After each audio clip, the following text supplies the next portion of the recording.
ان کے قریب آنا میرے لیے جائز نہیں، اس طرح تمہارے لیے بھی تمہارے قریب آنا جائز نہیں۔ تو یہ جو ایک تشبیہ ہے اس کو ظہار کہتے ہیں۔ اب اس کے بعد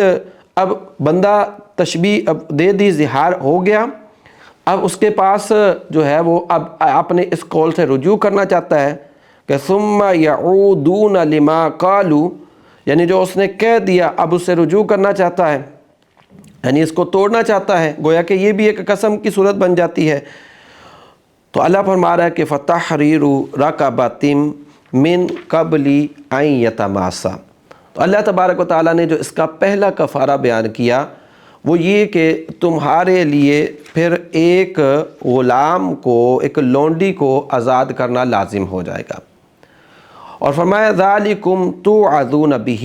اللہ تبارک و تعالیٰ تمہیں اس کا حکم ارشاد فرماتا ہے، واللہ بما تعملون خبیر، اور اللہ تبارک و تعالیٰ تم جو کام کر رہے ہو اس کو جانتا ہے۔ تو یہ اس کا پہلا ظہار کا کفارہ ہو گیا کہ غلام آزاد کرنا لازم ہو جائے گا۔ اس کے بعد اللہ فرماتا ہے کہ فَمَن لَّمْ يَجِدْ فَصِيَامُ شَهْرَيْنِ مُتَتَابِعَيْنِ مِن قَبْلِ أَن يَتَمَاسَّا۔ اللہ فرماتا ہے کہ اگر پھر اب تم میں سے کسی کے پاس طاقت نہ ہو، یعنی طاقت کس کی کہ غلام آزاد نہیں کر سکتا، تو پھر اب اس پر 2 مہینوں کے لگاتار روزے لازم ہو جائیں گے، لیکن اس میں بھی شرط یہ ہے کہ روزے رکھنوں کے درمیان اپنی زوجہ کے قریب نہیں جا سکتا۔ یہ ایک سخت حکم ہے، تو اس لیے جو ہے اس طرح کے الفاظ نہیں کہنے چاہیے، ورنہ پھر اس کا کفارہ بہت زیادہ ہوگا۔ تو اب جب روزوں سے وہ کفارہ ادا کر رہا ہے، اس دوران اگر اس نے ایک دفعہ بھی حقوق زوجیت ادا کر لی تو پھر دوبارہ نئے سرے سے اس کو 60 روزے یعنی 2 ماہ کے روزے رکھنے پڑیں گے۔ اور پھر اس کے بعد اب تیسرا حکم اللہ فرما رہا ہے کہ فَمَن لَّمْ يَسْتَطِعْ فَإِطْعَامُ 60 مسکینہ، کہ اب اگر کوئی اس پہلے 2 کفاروں کی بھی طاقت نہیں رکھتا، یعنی نہ تو اس کے پاس غلام ہے کہ غلام آزاد کر سکے، نہ یہ کہ وہ 2 مہینوں کے روزے رکھ سکے، اب اس پر لازم کیا ہے؟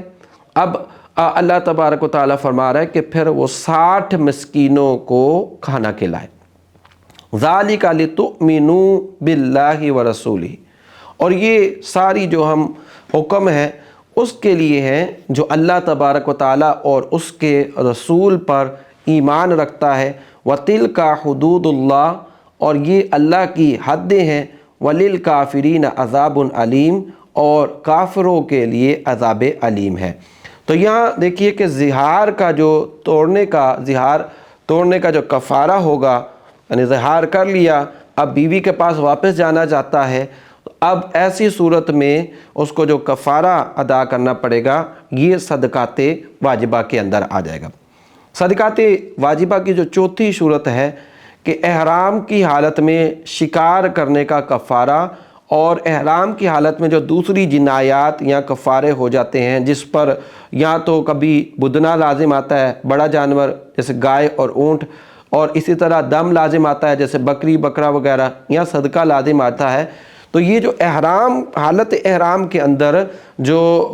غلطیاں ہو جاتی ہیں، ان کے جو کفارے ہیں یہ صدقات واجبہ میں آتے ہیں۔ تو یہ بات معلوم ہے کہ حالت احرام کے اندر اللہ تبارک و تعالیٰ نے کچھ پابندیاں رکھی ہیں، ان پابندیوں کی وجہ سے بہت ساری حلال چیزیں اس احرام کی حالت میں حرام ہو جاتی ہیں۔ تو لہٰذا اگر کوئی شکار کر لیتا ہے حالت احرام میں، حرم کا شکار کرتا ہے، تو پھر اسی کا مثل اس کو جانور دینا پڑتا ہے۔ پھر اسی طرح اگر جسم پہ خوشبو وغیرہ لگا لیے جائے تو پھر اسی طرح کوئی واجب ترک ہو جاتا ہے، اس کے علیحدہ احکام ہے، وہ انشاءاللہ جب ہم کتاب حج کے احکام بیان کریں گے تو پھر اس کے اندر تفصیلاً آپ کو ایک ایک چیز بیان کریں گے کہ حالت احرام کے اندر کون کون سی چیزیں حرام ہیں، اور ان پر کس صورت میں ایک بڑا جانور لازم آئے گا، کس صورت میں چھوٹا جانور لازم آئے گا، اور کس صورت میں صدقہ لازم آئے گا۔ تو اللہ تبارک و تعالیٰ سورہ مائدہ کی آیت نمبر 95 کے اندر ارشاد فرماتا ہے، یا ایھا الذین آمنوا لا تقتلوا الصید وانتم حرم، اللہ فرماتے ہیں کہ اے ایمان والو تم قتل نہ کرو اس حال میں کہ شکار کو اس حال میں کہ تم حالت احرام ہو، یعنی حالت احرام کی صورت میں تم کسی طرح کا شکار نہ کرو۔ اب پھر اللہ فرماتا ہے کہ من قتلہ منکم متعمدا، اور اللہ فرماتا ہے کہ جس نے تم میں سے جان بوجھ کر قتل کر دیا حالت احرام کے اندر، فجزاء مثل ما قتل من النعم، تو پھر اب اس کا بدلہ کیا ہوگا کہ اس کی مثل تمہیں جانور جو ہے وہ دینا پڑے گا حدود حرم کے اندر۔ یحکم بہ ذوی عدل منکم، اور اس کا جو فیصلہ کرے گا کہ وہ کس طرح کا جانور تھا، دو منصف اس کا فیصلہ کریں گے۔ اب چاہے تو وہ جانور دے دیں، احناف کے نزدیک جانور بھی دیا جا سکتا ہے، اور جانور کی جو قیمت ہے وہ بھی صدقہ کی جا سکتی ہے، لیکن دیگر جو مذاہب شوافع وغیرہ ان کے نزدیک پھر اسی جانور کو دینا پڑے گا۔ ہدیم بالغ الکعبۃ، اور یہ جو ہوگا یہ کعبے قربانی کعبے کو ہی پہنچنے والی ہو، او کفارۃ طعام مسکین، یا پھر جو کفارہ ہوگا وہ پھر مسکین کو کھانا کھلانا ہوگا، او عدل ذالک صیامن، یا پھر اتنی تعداد کے مطابق روزے رکھنے ہوں گے، لیذوق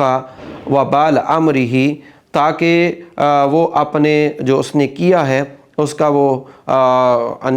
بدلہ بن جائے، اور تاکہ وہ